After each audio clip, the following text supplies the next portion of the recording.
हाँ जी बच्चों, good afternoon. आवाज़ आ रही है? एक बार बोल देना। अच्छा, तो बेटा स्टार्ट करेंगे अमेंडमेंट्स इनकम टैक्स के। और जो अमेंडमेंट मैं पढ़ा रहा हूँ वो मई 22 एग्ज़ाम के लिए एप्लीकेबल है।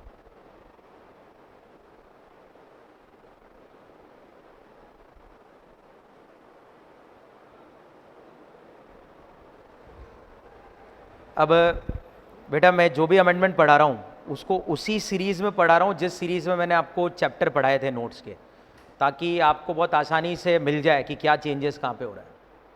तो सारे अमेंडमेंट उसी सीक्वेंस में। तो अगर आपको याद हो तो हमारा जो शुरुआत हुआ था इनकम टैक्स का, उसका चैप्टर 1 था हमारा बेसिक कॉन्सेप्ट।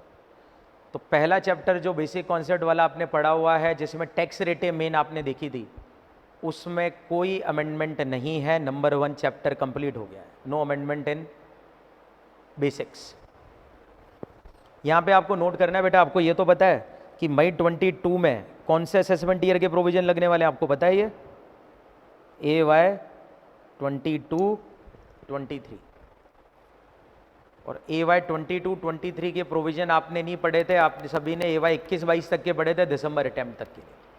तो जो प्रोविजन मैं पढ़ा रहा हूँ वो AY 22-23 के लिए है। और पहला अमेंडमेंट जो मैंने आपको बोला है, नहीं पहला जो चैप्टर है कंप्लीट करा मैंने, वो हो गया आपके सामने बेसिक चैप्टर, जिसमें कि कोई अमेंडमेंट नहीं किया गया है। आगे बढ़ूँ क्या? एक बार बोल दीजिए।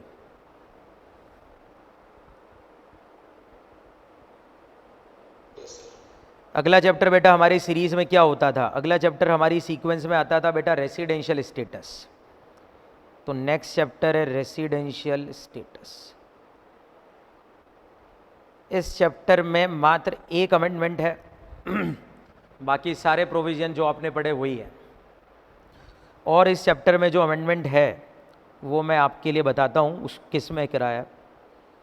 आपको अगर याद हो तो रेसिडेंशियल स्टेटस वाले चैप्टर में मैं आपको एक सेक्शन पढ़ाया करता था, सेक्शन 9, जो बताता था income deem to accrue in India.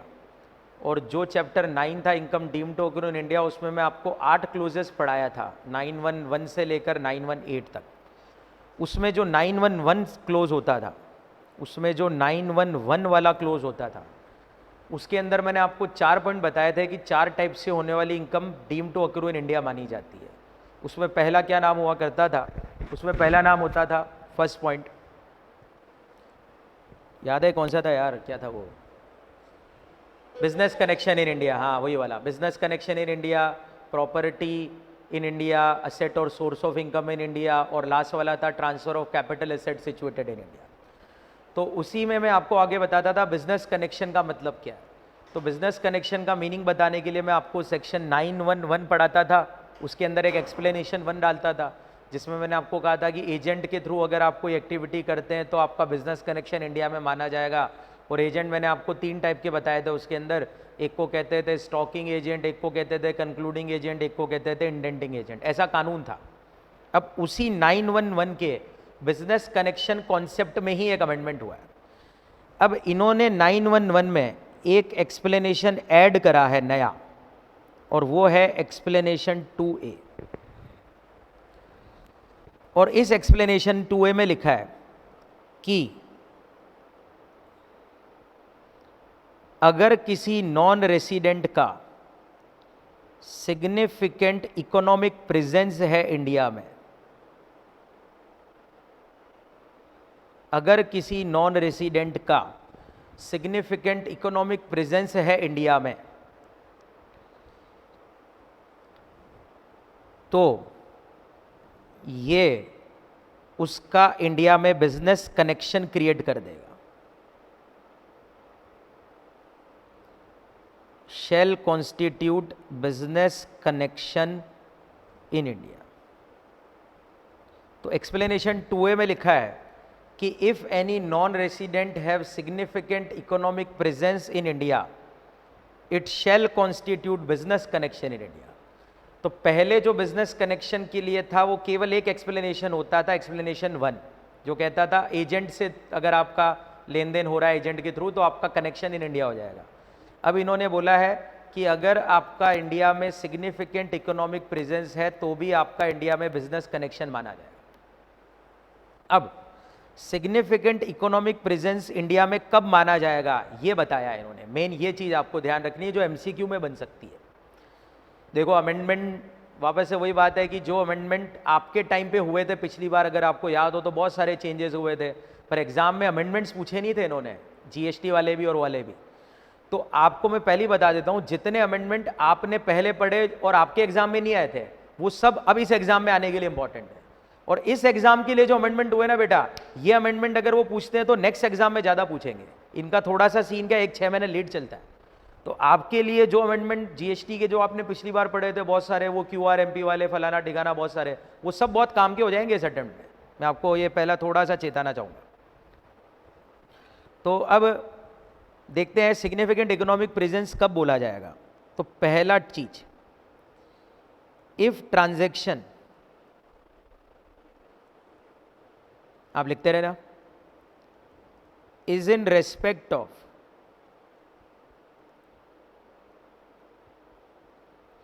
any goods, service or property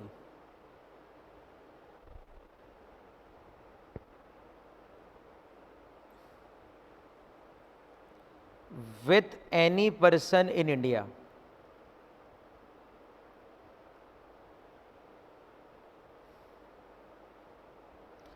तो अगर कोई ट्रांजैक्शन नॉन रेसिडेंट ने किसी गुड्स का, सर्विस का या फिर किसी प्रॉपर्टी से रिलेटेड किसी इंडिया के बंदे से किया हो तो माना जाएगा उसका इंडिया में बिजनेस कनेक्शन हो गया है, बशर्ते वो ट्रांजैक्शन बड़ा हो। बड़ा कितना हो अभी ध्यान से सुनिए आप। If aggregate payment arising from such transaction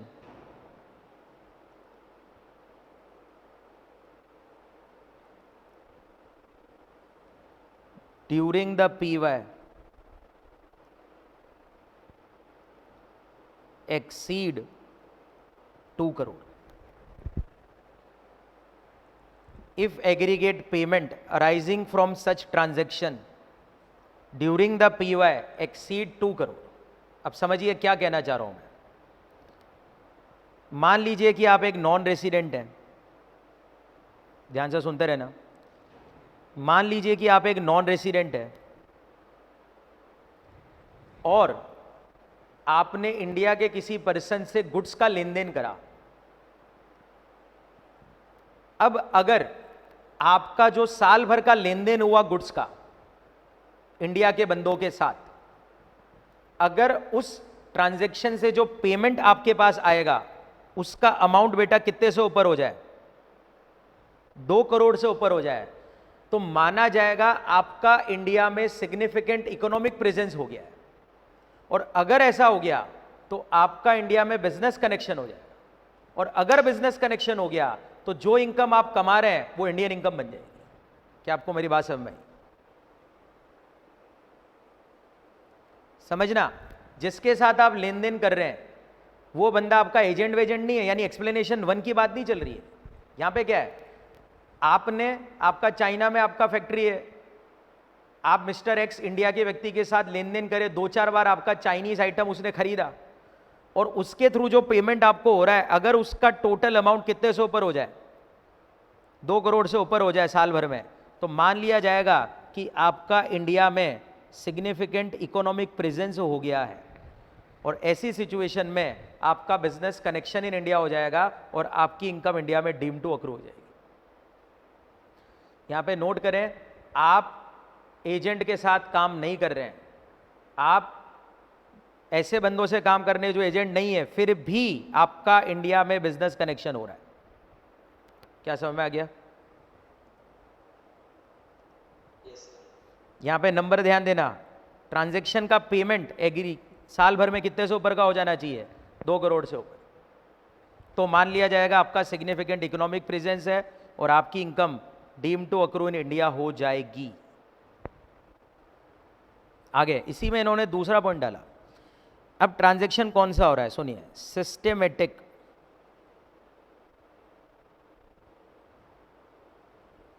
soliciting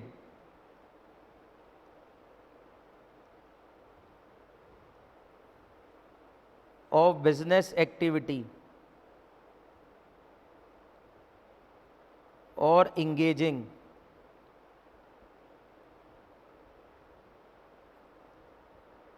in interaction with user in India। Main line पे ध्यान दीजिए, यूजर इन इंडिया। तो सिग्निफिकेंट इकोनॉमिक प्रेजेंस हो जाएगा अगर number of user at least 3 lakh, number of user at least 3 lakh.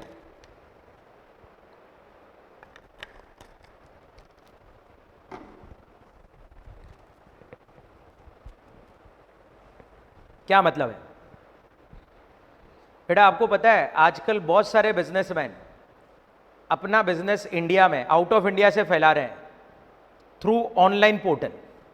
सबको पता होगा, आपने फेसबुक वगैरह में देखा होगा, बहुत सारी ओक्टा एफएक्स करके ट्रेडिंग ऐप आ जाता है, आपको दिखता होगा ऐड। कभी देखा क्या आपने ऐसा ऑनलाइन?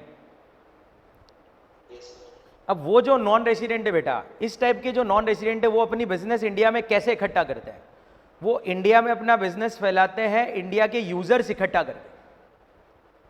वो बोलते हैं भैया 500 रुपए में हम आपको ये सेवा देंगे, यूजर यानी यूजर इकट्ठा करते हैं, ऑनलाइन यूजर इकट्ठा करते हैं। तो अब इन्होंने बोला कि अगर कोई नॉन रेसिडेंट लगातार इंडिया में बिजनेस एक्टिविटी कर रहा है, कैसे कर रहा है? Engaging interaction with user in India करके, तो उसका इंडिया में सिग्निफिकेंट इकोनॉमिक प्रेजेंस मान लिया जाएगा अगर उसने कितने यूजर पटा लिए हैं? कम से कम 3 लाख यूजर पटा लिए। तो ऐसे एनआरआई जिसने इंडिया में यूजर सॉलिसिट करने की एक्टिविटीज की है, यूजर पटाने की एक्टिविटीज की है, और कम से कम कितने यूजर्स इंडिया में पटा चुका है? 3 लाख। तो माना जाएगा उस एनआर का इंडिया में सिग्निफिकेंट इकोनॉमिक प्रेजेंस हो गया है, और इसीलिए उसका इंडिया में बिजनेस कनेक्शन है, और वो जो भी पैसा कमा रहा है वो इनकम इंडिया में deem to accrue in India मानी जाएगी। तो ये आपका पहला अमेंडमेंट है, यानी कि एक ही अमेंडमेंट है रेसिडेंशियल स्टेटस में, और वो ये है 911 वाले सेक्शन में एक एक्सप्लेनेशन इंसर्ट हुआ है 2 है, जो बिजनेस कनेक्शन को इंडिया में कब माना जाएगा उसको थोड़ा और बढ़ा रहा है, क्योंकि एक एक्सप्लेनेशन 1 तो पहले ही चलता था, ये नया और ऐड हो गया। तो 2 तरीके से आपका इंडिया में सिग्निफिकेंट इकोनॉमिक प्रेजेंस आ जाएगा, और अगर आपका इंडिया में सिग्निफिकेंट इकोनॉमिक प्रेजेंस है तो माना जाएगा आपका इंडिया में बिजनेस कनेक्शन है। और सिग्निफिकेंट इकोनॉमिक प्रेजेंस के 2 तरीके हैं। अगर लेन देन कर रहे हो गुड्स का तो पेमेंट का अमाउंट देखना, 2 करोड़ से ऊपर हो तो सिग्निफिकेंट इकोनॉमिक प्रेजेंस है, और अगर यूजर्स वाला काम कर रहे हो तो नंबर ऑफ यूजर्स देख लेना, एटलीस्ट 3 लाख होने चाहिए। नोट करना, पेमेंट में एक्सीड 2 करोड़ वर्ड है और यूजर में एटलीस्ट 3 लाख यूजर्स है। अगर हो गया हो तो बोले मैं आगे चलो।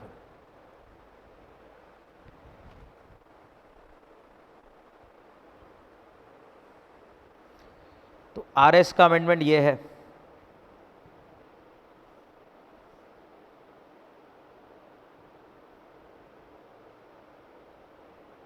बेटा बोलो आगे बढ़ूं क्या?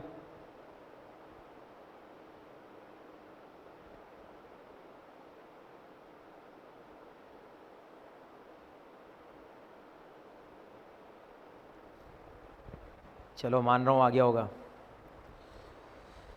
मैं आपको बता दूंगा कौन से अमेंडमेंट प्रैक्टिकली इंपॉर्टेंट है और कौन से बिल्कुल नहीं है। तो जैसे ये एमसीक्यू में आ जाए तो आ जाए, बाकी किसी काम का नहीं है। अगला अमेंडमेंट, अगला चैप्टर हमारा होता था इनकम फ्रॉम सैलरीज। तो सैलरी हेड में क्या चेंज है उसमें आता है। सबसे पहले मैं आपको बता दूं, सैलरी हेड का एक अमेंडमेंट आपने लास्ट पढ़ा था, याद है? PC 1/2 वाला, याद होगा किसी को? बोलिए यस और नो। वो फॉर्मूला बताया था मैंने वो अमेंडमेंट के लिए, आपके एग्जाम में ही एप्लीकेबल हो गया था। वो 7.5 लाख से ज़्यादा 17,277 करके वो अमेंडमेंट तो बहुत इंपॉर्टेंट है, इस बार पक्का आएगा उसमें से क्वेश्चन, मान के चलिए आप। तो बहुत इंपॉर्टेंट है वो अमेंडमेंट, तो ध्यान रखना ही रखना। तो वो वाला अमेंडमेंट तो लास्ट आपके समय में हो गया था, पर अब इसके अलावा सैलरी में इन्होंने एक और अमेंडमेंट किया है। तो अब सैलरी में जो अमेंडमेंट मई 22 जो आपने नहीं पढ़ा है वही वाला बता रहा हूं मैं ना, तो उसमें क्या चेंज है अब सुनिए। आपको थोड़ा सा मैं याद कराता हूं, आपको याद आना चाहिए एसपीएफ से जो इंटरेस्ट आपको मिलता था स्टैच्यूटरी प्रोविडेंट फंड से, याद करिए मैंने क्या लिखवाया था, एग्जेम्प्ट होता है पूरा। इसी तरह से आरपीएफ का जो इंटरेस्ट होता है, याद करिए मैंने क्या बोला था, 9.5% की रेट तक का ब्याज एग्जेम्प्ट होता है, बाकी का एक्सेस टैक्सेबल होता है। यूआरपीएफ का ब्याज आपको याद हो तो वो टैक्सेबल होता है, यूआरपीएफ का ब्याज टैक्सेबल होता है, पर उस साल टैक्सेबल होता है जब पूरा पैसा आपको मिलता है। और पीपीएफ से जो ब्याज आपको मिलता है वो भी एग्जेम्प्ट होता है।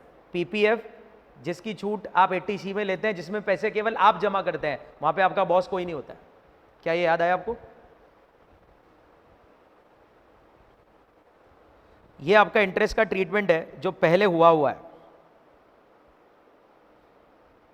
अब इन्होंने क्या करा है, इन्होंने बड़ा इंटरेस्टिंग सा एक चीज बोली है, अब सुनिए। ये बोल रहे हैं exemption of interest from SPF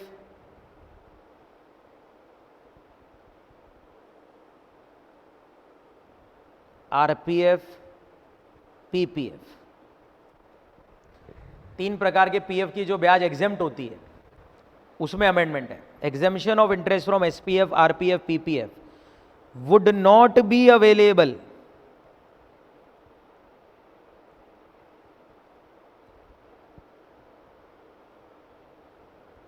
in respect of income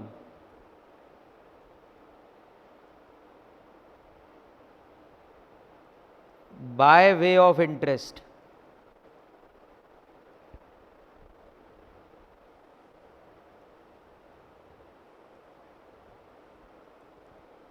to the extent it relate to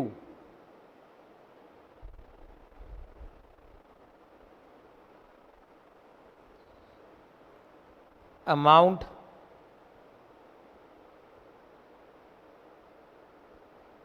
or aggregate of amount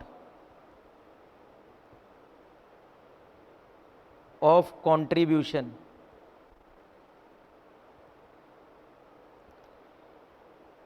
made by person exceed rupees 2.5 lakh during PY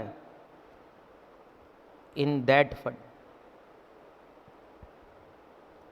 on or after 1/4/21।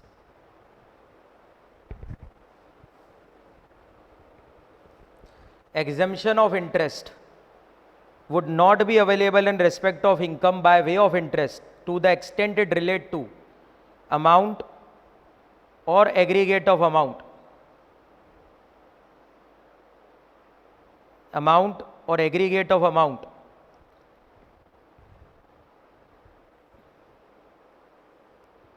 of contribution made by person exceed 2.5 lakh during the PY in that fund on or after 1/4/2021।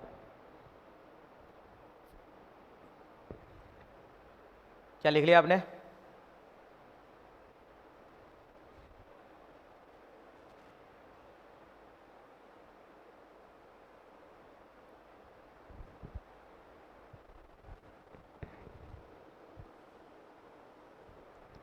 अरे लिख लिया बेटा, बोलो यार जल्दी जल्दी बोलो, एक आध जना कोई बोलो। हाँ अब देखिए मैं क्या कहना चाह रहा हूँ, बहुत इंपॉर्टेंट अमेंडमेंट है। एग्जाम्पल के लिए बेटा माने मिस्टर एक्स है, ये एम्प्लॉय है, और बेटा स्टैच्यूटरी प्रोविडेंट फंड में इसने ईयर 21-22 में 6 लाख रुपए कंट्रीब्यूट करे, एसपीएफ में कंट्रीब्यूट करे। सबसे पहला क्वेश्चन, इस 6 लाख का क्या ट्रीटमेंट होगा इनकम टैक्स में? जमा करने वाले पैसे का याद आना चाहिए आपको। एसपीएफ में जो पैसे आप जमा करते हो उसकी आप एटीसी में छूट ले सकते हो, ठीक है। ये तो 6 लाख का ट्रीटमेंट है, अगर आपको पूरा इनकम टैक्स याद हो, रिवाइज हो तो। तो एटीसी में छूट मिलती है एसपीएफ में जमा करने वाले पैसे की। अब चक्कर क्या है, इस 6 लाख के जमा पैसे पे जो इंटरेस्ट आएगा इसका क्या ट्रीटमेंट है सर? तो बेटा ये एग्जेम्प्ट होता है पूरा का पूरा।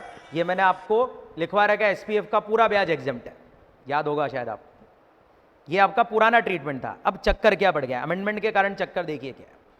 ये कह रहा है कि एसपीएफ, आरपीएफ, पीपीएफ का ब्याज एग्जेम्प्ट है बराबर, पर इस साल से 1 अप्रैल 21 के बाद से अगर एम्प्लॉय ने जो पैसे जमा कराए एसपीएफ, आरपीएफ, पीपीएफ में, एम्प्लॉय ने जो पैसे जमा कराए खुद के, अगर वो अमाउंट 2.5 लाख से ऊपर हो जाता है, अगर वो अमाउंट 2.5 लाख से ऊपर हो जाता है, तो बताइए 2.5 लाख से ऊपर हुआ क्या जमा? बोलिए यहां पे यस और नो।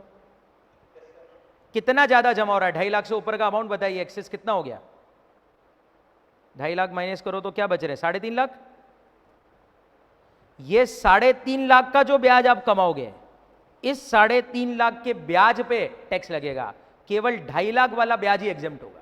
पहले पूरा हो जाता था, अब से क्या लॉजिक हो गया, 2.5 लाख तक का कॉन्ट्रीब्यूटेड अमाउंट का जो इंटरेस्ट होगा वो तो एग्जेम्प्ट है, उससे ऊपर वाला ब्याज टैक्सेबल है पूरा। क्या अमेंडमेंट क्लियर है?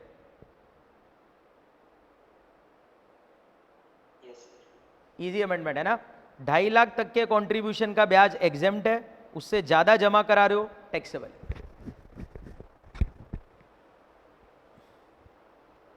होप मेरे ख्याल से सबको समझ आ गया होगा, इजी है। ठीक है, amount of contribution exceed 2.5 lakh in that fund, तो उसका वाला जो 2.5 लाख से ऊपर वाला अमाउंट है उसका ब्याज टैक्सेबल करना। सर मैं तो कुल ही साल के 1 लाख जमा कराता हूं, तो मेरे लिए क्या होगा? अरे पूरा एग्जेम्प्ट है ना, तेरे लिए तो बात ही खत्म है। तेरे लिए वही पुराना कानून है, 1 लाख का ब्याज मिल रहा है, 1 लाख का जो भी जमा कराया ब्याज एग्जेम्प्ट है तेरे लिए, एंजॉय कर।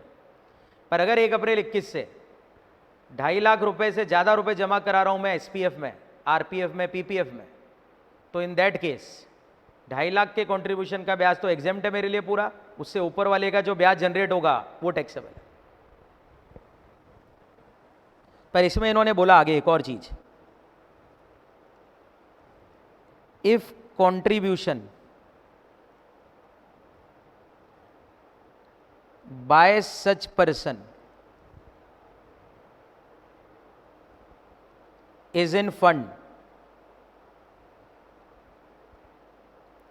in which there is no employee, sorry, in which there is no employer contribution,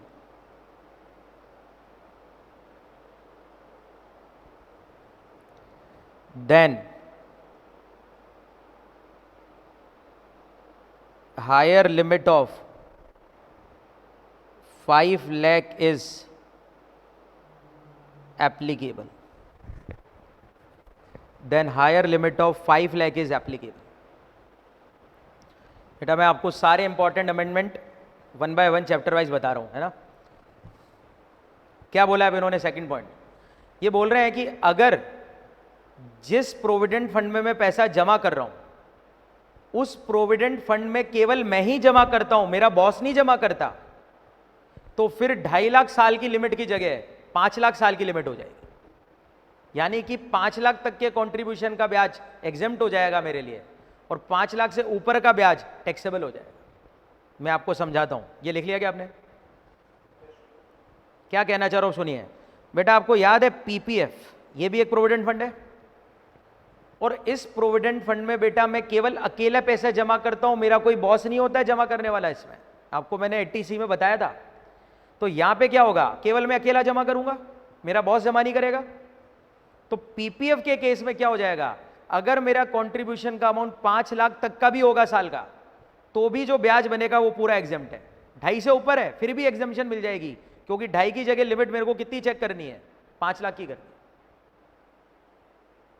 PPF में तो चलो 5 लाख जमा ही नहीं हो सकते साल के, पर मान लो एसपीएफ है, एसपीएफ में वही फंड है। एसपीएफ में टेक्निकली मैं भी जमा करता हूं, मेरा बॉस भी जमा करता है, इंप्लॉई मैं और मेरा बॉस। पर मान लो 21-22 वाले साल में मेरे बॉस ने जमा नहीं करे, केवल मैं कर रहा हूं, और मैंने जमा करा दिए 4 लाख, तो इस 4 लाख का बेटा पूरा ब्याज एग्जेम्प्ट हो जाएगा। बताओ क्यों एग्जेम्प्ट हो जाएगा? बताइए। 2.5 लाख से ऊपर है तो भी एग्जेम्प्ट है, बताओ क्यों? एम्प्लॉयर कंट्रीब्यूशन नहीं है इस फंड में। तो जिस फंड में एम्प्लॉयर ने जमा नहीं करा उसमें लिमिट 5 है, और एम्प्लॉयर जमा करा रहा हो तो लिमिट 2.5 है। ये आपका लॉजिक है। होप आपको क्लियर है। और बेटा ध्यान रखना, ये पीएफ के अंदर एक अमेंडमेंट पहले भी हो चुका है, वो 17(2)(7) और 7 है। 7.5 लाख से अगर टोटल कंट्रीब्यूशन ज़्यादा हो जाए तो वो वाला अमाउंट, अरे पहले का अमेंडमेंट है, अगर वीडियो नहीं हो तो वीडियो देख लेना उसकी, वो तो शायद पब्लिकली है। तो सैलरी में एक ही अमेंडमेंट है जो मैंने आपको बता दिया। आगे चलते हैं एचपी। एचपी हेड में कोई अमेंडमेंट नहीं है, तो फिर तीसरा हेड आ जाता है, दैट इज, अब अगला अमेंडमेंट मैं किसका बताने वाला हूं, इनकम फ्रॉम बीएनपी।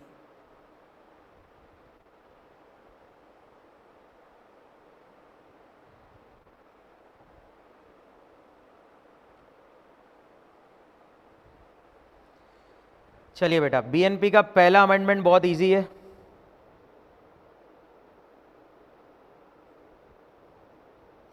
आपको याद है बेटा डेप्रीसिएशन कौन कौन सी एसेट पे मिलता है मुझे, एक बार मैं बता देता हूं, टेंजिबल और इनटेंजिबल। इनटेंजिबल का मतलब क्या होता था, इनटेंजिबल की रेट याद है किसी को, बोलो एक बार, क्या रेट है डेप्रीसिएशन की? 25%। हाँ, तो इनटेंजिबल में भी डेप्रीसिएशन मिलता था मेरे को। और इनटेंजिबल में क्या क्या आते थे, know how, patent, copyright, trademark, franchisee, licence और एनी अदर बिजनेस और commercial right of similar nature लिखवाया था मैंने आपको। ये वहाँ पे एक बात उठती थी बेटा हमेशा कि सर गुडविल पे डेप्रीसिएशन का डिडक्शन ले सकते हैं कि नहीं ले सकते हैं। तो मैंने आपको एक क्वेश्चन भी करवाया था, शायद शीट पे क्वेश्चन था गुडविल वाला, वो सीए लेता था, गुडविल वाला क्वेश्चन था, मेरे को याद है अच्छी तरह से।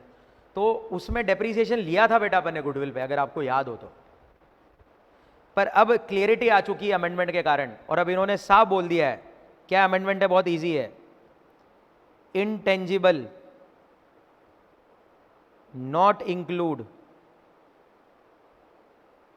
goodwill of business और प्रोफेशन। पहला अमेंडमेंट बहुत इजी है, अब क्लियर हो गया है कि गुडविल पे डेप्रीसिएशन का डिडक्शन नहीं लिया जा सकता।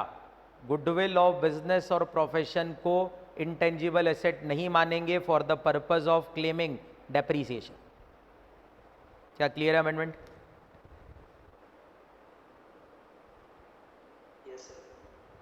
तो इजी है, इसमें तो कोई दिक्कत है नहीं। अमेंडमेंट 2,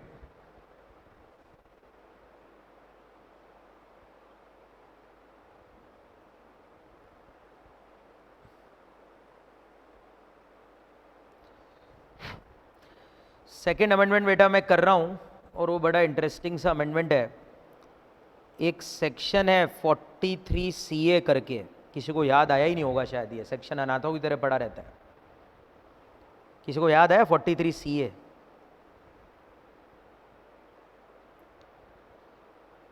चलो फिर 43 CA छोड़ो, क्या ये सेक्शन याद है आपको? 50C,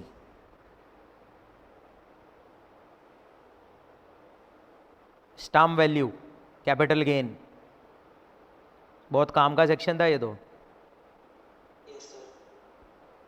याद है आपको क्या कहता था 50C? कि अगर मैं कभी लैंड या बिल्डिंग ट्रांसफर करूं और उसका सेल कंसिडरेशन उसकी स्टाम्प वैल्यू से कम होगा तो स्टाम्प वैल्यू को सेल प्राइस मानना पड़ेगा, और उसमें वो 110% वाला फंडा लगता था, याद आया होगा आपको शायद।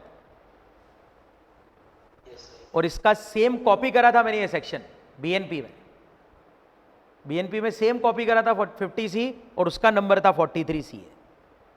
और वहां पे मैंने कहा था कि अगर मैं जो लैंड और बिल्डिंग ट्रांसफर करूं, अगर वो कैपिटल एसेट है तब तो 50C लगाऊंगा, पर अगर जो लैंड और बिल्डिंग में ट्रांसफर करूं वो मेरा स्टॉक इन ट्रेड है तो 43CA लगाऊंगा।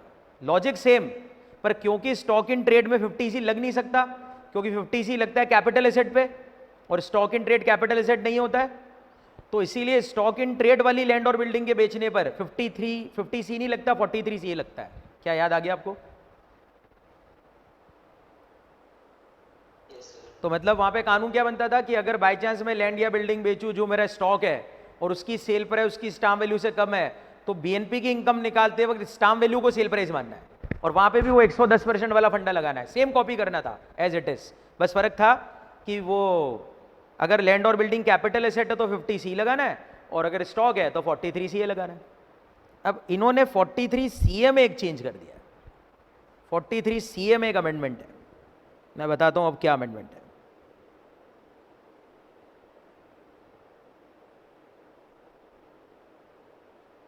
एक second,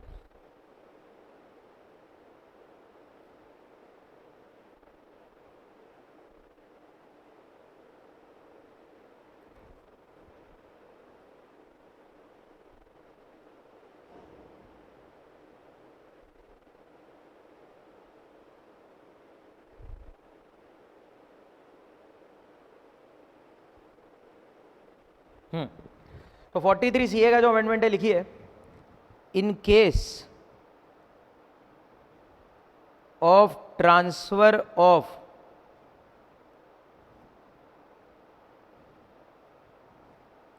asset being residential unit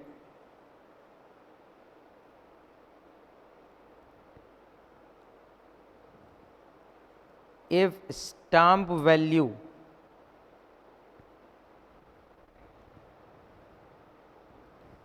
does not exceed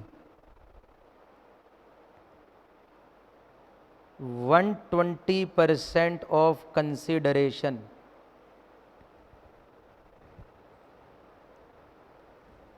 then such consideration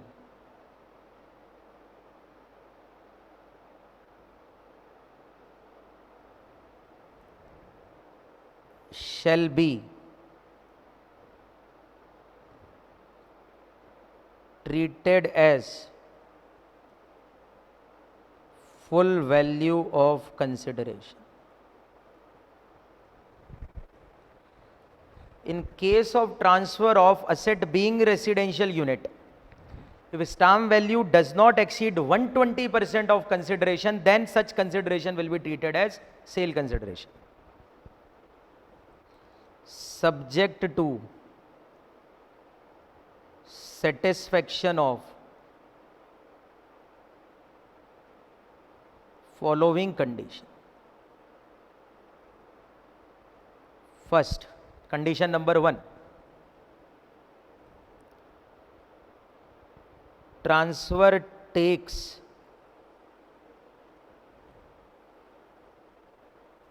during the period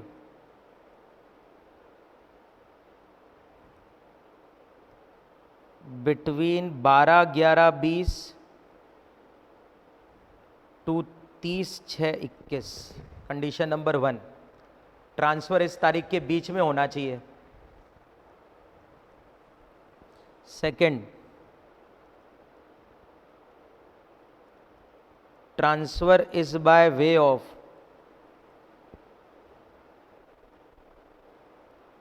first time allotment of residential unit to any person. Third,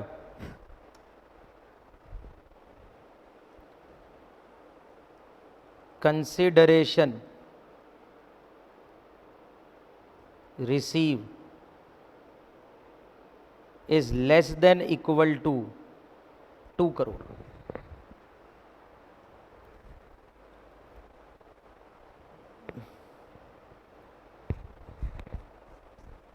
लिख लिया तो बताना मेरे को।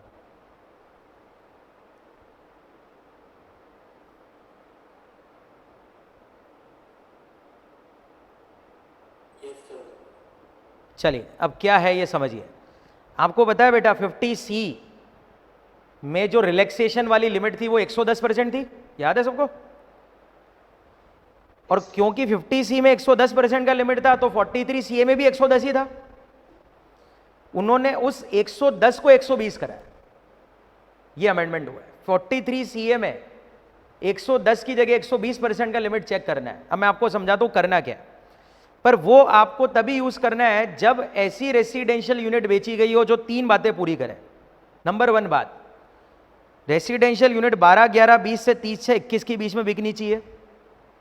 नंबर 2 बात, जिस व्यक्ति को आपने बेचा उसको आपने पहली बार बेचा, उसने पहला मकान खरीदा हो, जिसको बेच रहे हो आप, फर्स्ट टाइम अलॉटमेंट हुआ है, जो खरीद रहा है आपसे वो अपना पहला मकान ले रहा है, वो यूनिट पहली यूनिट होनी चाहिए उस व्यक्ति के लिए। और नंबर 3 कंसिडरेशन 2 करोड़ या उससे क्या होना चाहिए, कम। अगर ये 3 बातें पूरी होती है तो 43 सीए में 110% की जगह 120% देखना है। क्या है मैं समझाता हूं, देखिए अब मानिए आपने एक मकान बेचा जो आपका स्टॉक है, स्टॉक है तभी 43 सीए लगेगा, ये ध्यान रखना। उस मकान को आपने बेटा सेल करा 60 लाख में, और उस मकान की स्टाम्प वैल्यू है 80 लाख। तो आप पहले क्या करते थे, जब आप बीएनपी की इनकम निकालते थे तो आपको सेल प्राइस क्या पकड़नी होती थी 43 सीए के तहत। तो आप पता है क्या करते थे, आप देखते थे कि दोनों में से ज्यादा से पहले आप क्या करते थे, एक्चुअल कंसिडरेशन का 110% निकालते थे। जैसे वो आ गया 66 लाख, तो आप देखते थे 66 से ज्यादा है क्या स्टाम्प वैल्यू, तो जवाब है हाँ, तो बीएनपी के लिए सेल प्राइस क्या पकड़नी पड़ेगी, stamp value, that is 80 lakh. ये पहले होता था, क्या समझ में आया आपको। 50C में भी ऐसे ही होता है, ऐसे ही निकालते थे आप सेल प्राइस। बोलो यस और नो यार, ऐसा करते थे अपन, बराबर।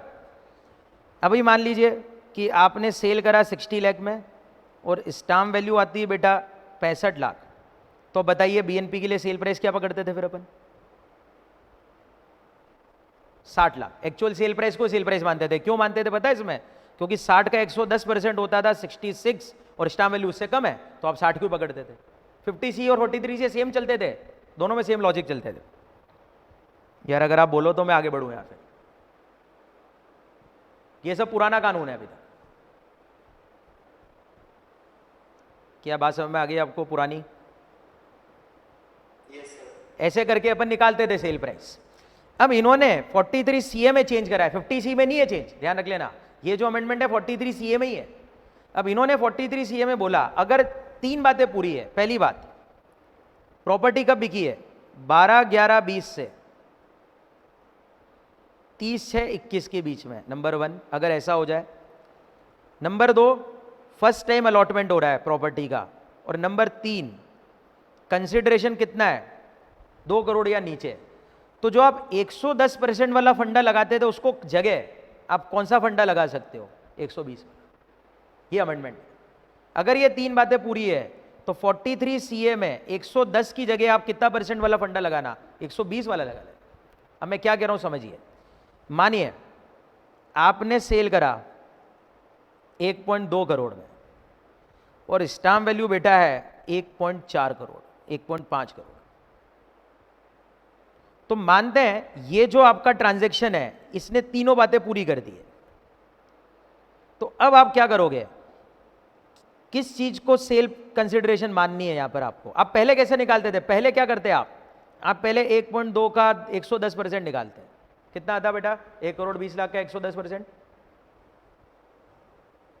पहले ये करते आप, पहले ऐसे होता तो आता 1.32 लाख, सही है। 1 करोड़ 32 लाख हो जाते शायद।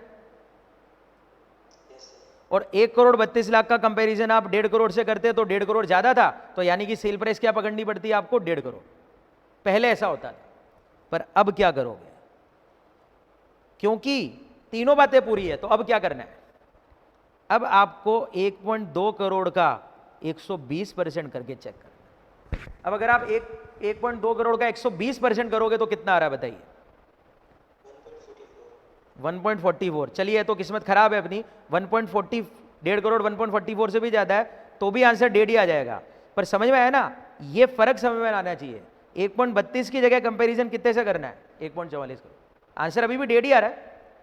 अरे समझिए क्या बेटा, क्योंकि 1.5 करोड़ ज्यादा ही आ रहा है इससे, तो इसलिए 1.5 करोड़ की सेल प्राइस मानना पड़ेगा। पर मानो बेटा इधर में 1.4 करोड़ रखता तो पहले आंसर क्या आता है सेल प्राइस का पता है, 1.4, और अब आंसर पता है क्या आएगा, 1.2। क्या फर्क समझ गए आप। अगर 1.5 की जगह 1 करोड़ 40 होते तो पहले 110% वाला फंडा लगाते, और 110 लगाते तो 1,40,00,000 1,32,00,000 से ज़्यादा है, तो इसलिए सेल प्राइस 1,40,00,000 पकड़नी पड़ती। पर अब 120% वाला फंडा लगाओगे तो 120% 1,44,00,000 आ जाएगा, जो 1,40,00,000 से ज़्यादा आ रहा है। तो इसीलिए एक्चुअल सेल प्राइस को ही क्या मानना पड़ेगा, सेल प्राइस। क्या बात समझ गए क्या? तो ये अमेंडमेंट हो गया 43 CA में। पॉइंट टू बी नोटेड, ये 120% वाला फंडा आप हर कहीं पे मत चेप देना, केवल तभी चेपना जब 3 बातें पूरी दिखे, अदरवाइज 110 ही चल रहा है, अदरवाइज 110 ही चल रहा है। और ये अमेंडमेंट 120 वाला 50C में मत चेप देना, ये केवल 43 CA में है, जब लैंड और बिल्डिंग जो आपने बेची वो आपका स्टॉक है। अगर जो लैंड और बिल्डिंग आप बेच रहे हो वो आपकी कैपिटल एसेट है तो 43 CA नहीं लगेगा, 50C लगेगा, और 50C में 110% ही अभी तक। मिक्स मत कर देना प्लीज, मैं हाथ जोड़ूं आपके।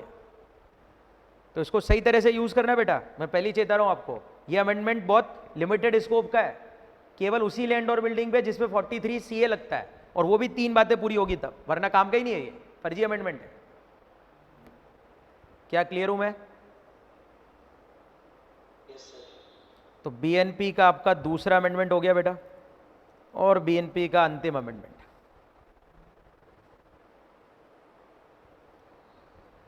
बेटा 44AB याद है आपको? 44AB tax audit.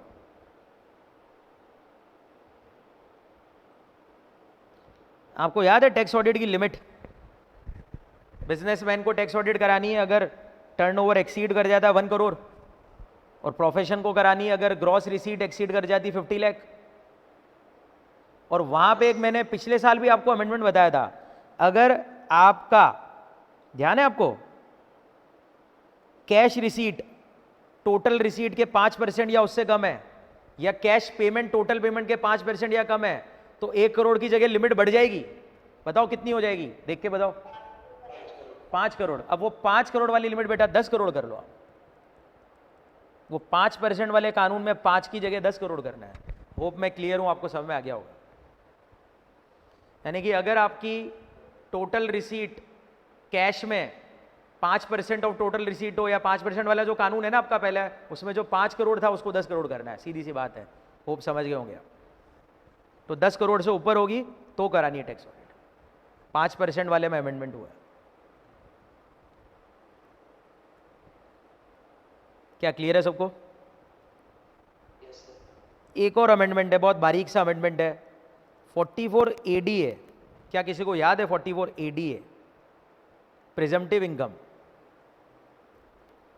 प्रोफेशन वालों की प्रिजम्पटिव इनकम, जिनकी प्रिजम्पटिव इनकम होती थी ग्रॉस रिसीट का 50%।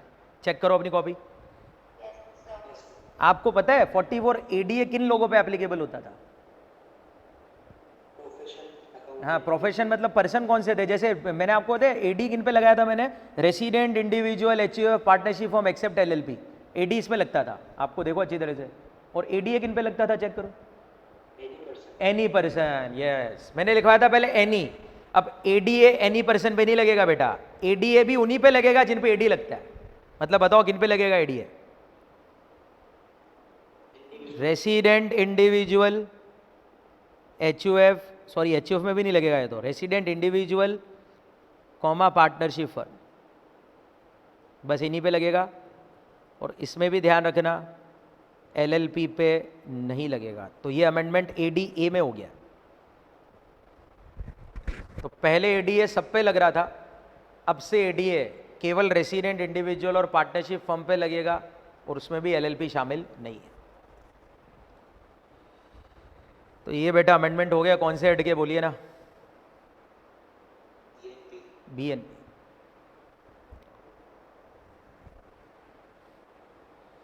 चलिए, तो बेटा इस लेक्चर को तो मैं आज ओवर ही कर पाऊंगा, क्योंकि आज का क्लास का टाइमिंग मेरा थोड़ा एडजस्ट नहीं हो रहा था। तो मैंने इसलिए केवल चालू कराना था, क्योंकि आपका एग्ज़ाम है शायद परसों। तो परसों है क्या मॉक टेस्ट आपका? चलिए एक और निपटा देता हूँ मैं, कैपिटल गेन में भी ज़्यादा अमेंडमेंट तो है नहीं। आइए कैपिटल गेन भी निपटा लेते हैं, एक और कर रहे हैं कैपिटल गेन को। आइए कैपिटल गेन की अमेंडमेंट में।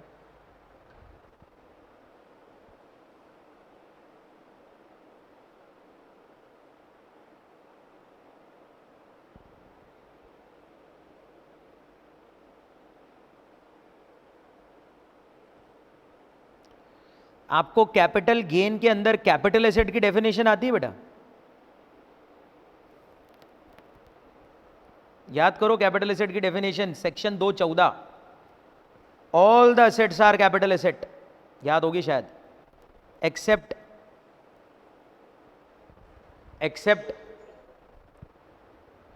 फॉलोइंग। तो वहां पे आपके सामने फॉलोइंग में आते थे वो, एक तो stock in trade capital asset नहीं है, पर्सनल एसेट कैपिटल एसेट नहीं है, और रूरल एग्रीकल्चर लैंड नहीं है, gold bond special bearer bond नहीं है। और वहां पे फिर मैं आपको एक चीज़ लास्ट में लिखवाता था कि अगर आप एफआईआई हैं और आपके पास कोई सिक्योरिटी पड़ी है तो वो सिक्योरिटी को ऑलवेज कैपिटल एसेट माना जाएगा, चाहे आपका वो स्टॉक हो ना हो। याद है कुछ आपको सब चीज़ें? हाँ, तो कैपिटल एसेट की डेफिनेशन में आया है बेटा पहला अमेंडमेंट।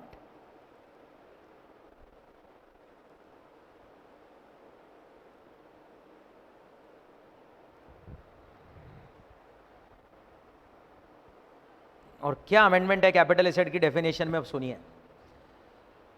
इन्होंने बोला है कैपिटल एसेट की डेफिनेशन में, एक सेकेंड,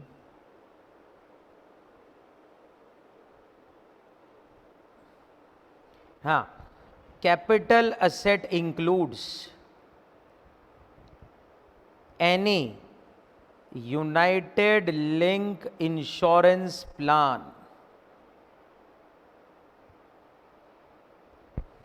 तो बेटा इस AY 22-23 से अगर आपके पास कोई इंश्योरेंस प्लान है, कौन से टाइप का इंश्योरेंस प्लान, नाम बोलिए उसका, यूलिप कहते हैं इसको शॉर्ट फॉर्म में। अगर आपके पास यूनाइटेड लिंक इंश्योरेंस प्लान है तो वो यूनाइटेड लिंक इंश्योरेंस प्लान को कैपिटल एसेट ट्रीट किया जाएगा। अब ये कैपिटल एसेट मानी जाएगी।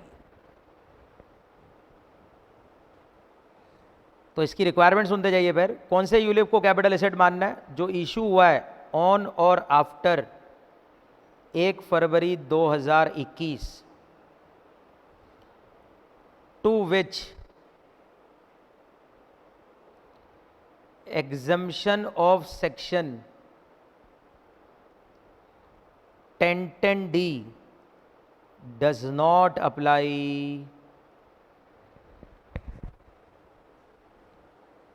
on account of first, premium payable exceeding rupees 2.5 lakh for any of previous year during term of such policy.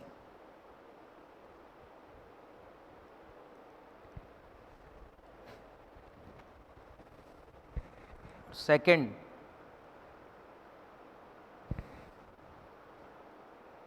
aggregate amount of premium exceeding rupees 2.5 lakh in any of the PY during the term of such policy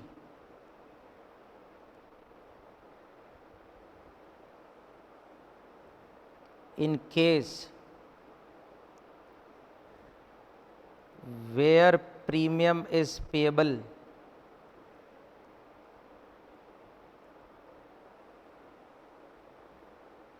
for more than one ULIP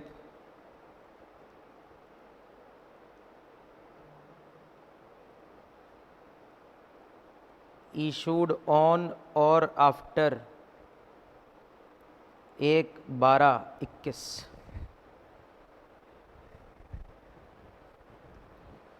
ये लिखते ही बताइए मेरे को।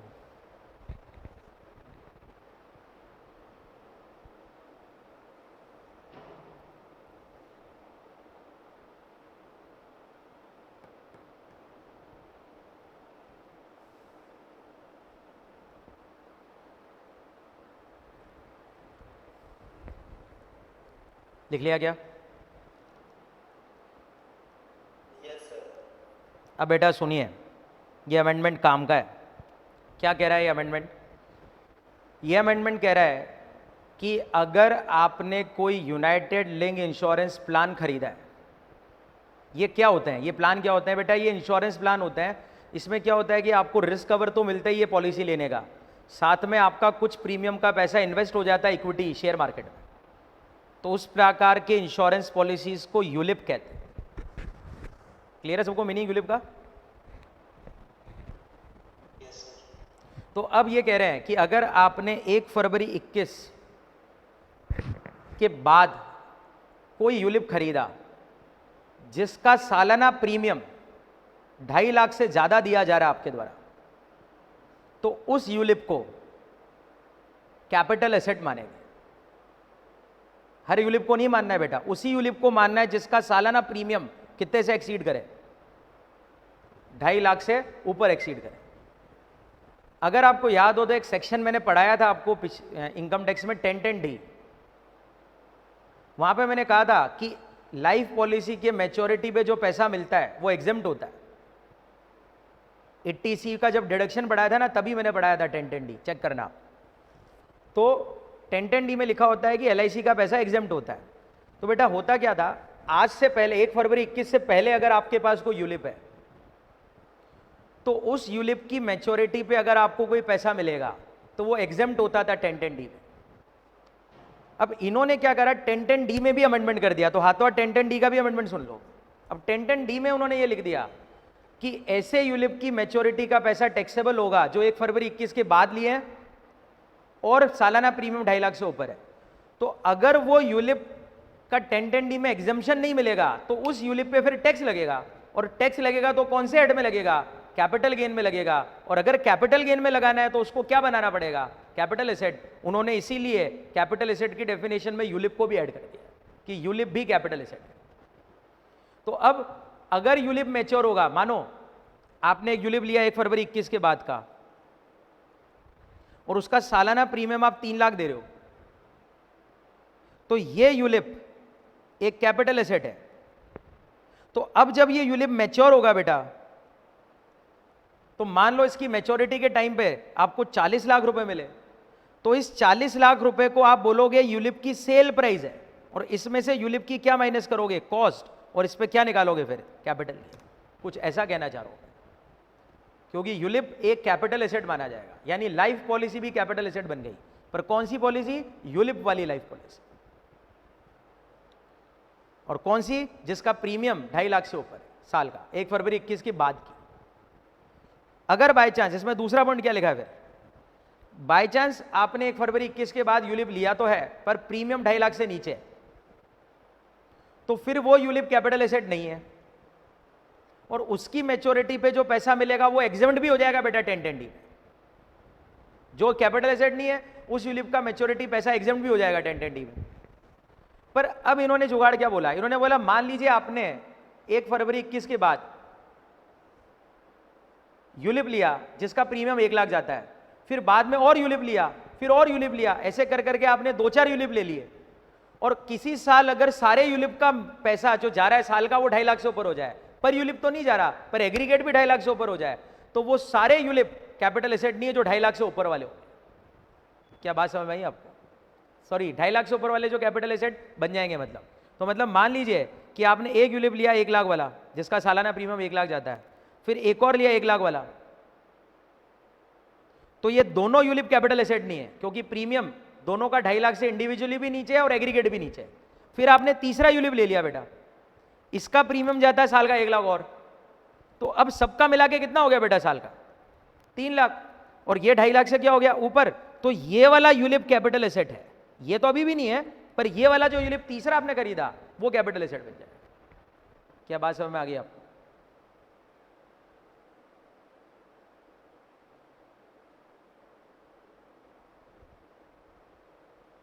अरे कोई बोलिए यार,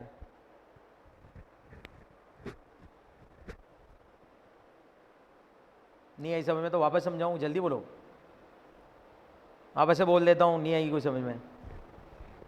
क्या कह रहे हैं ये?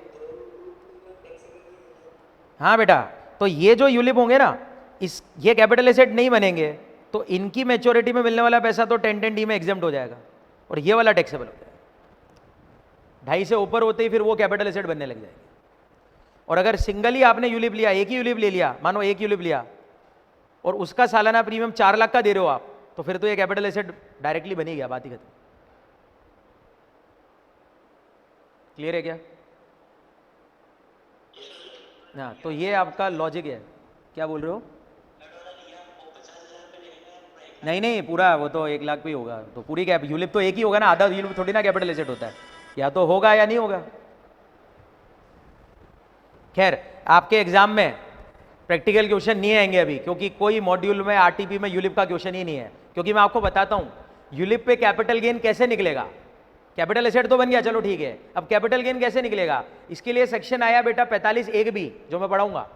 उस सेक्शन में यूलिप का कैपिटल गेन निकालने का तरीका है ही नहीं, केवल लिखा है प्रिस्क्राइब मैनर से निकालना। अब प्रिस्क्राइब मैनर अभी तक नहीं है, तो इसलिए यूलिप का कैपिटल गेन निकालने का जो तरीका है वो प्रिस्क्राइब ही नहीं हुआ अभी तक, तो इसलिए कोई मतलब ही नहीं रहती माथामुड़ी करने का। केवल बात यह है कि एमसीक्यू में अगर आ जाए कैपिटल एसेट है नहीं है तो जजमेंट आपको आता हो, इसलिए मैं पढ़ा। और ये तक पक्का है कि अगर यूलिप कैपिटल एसेट है तो इसके ट्रांसफर पे कैपिटल गेन होगा, पर कैपिटल गेन निकलेगा कैसे? वो 45(1)(b) में लिखा है प्रिस्क्राइब मैनर से निकालना है, प्रिस्क्राइब मैनर है ही नहीं अभी तक। क्या बात समझ में आ रही है आपको? तो इसीलिए एग्जाम के लिए शायद मैं को इतना इंपॉर्टेंट मानता नहीं उस अमेंडमेंट को, शायद पूछे भी ना इससे। ठीक है, तो बेटा ये अमेंडमेंट हो गया है। कैपिटल गेन के और भी अमेंडमेंट है, पर कल अगर कंटिन्यू करेंगे तो कल आगे और कंटिन्यू करते हैं बाकी के अमेंडमेंट्स कौन कौन से। चलिए ओवर करते हैं, थैंक यू।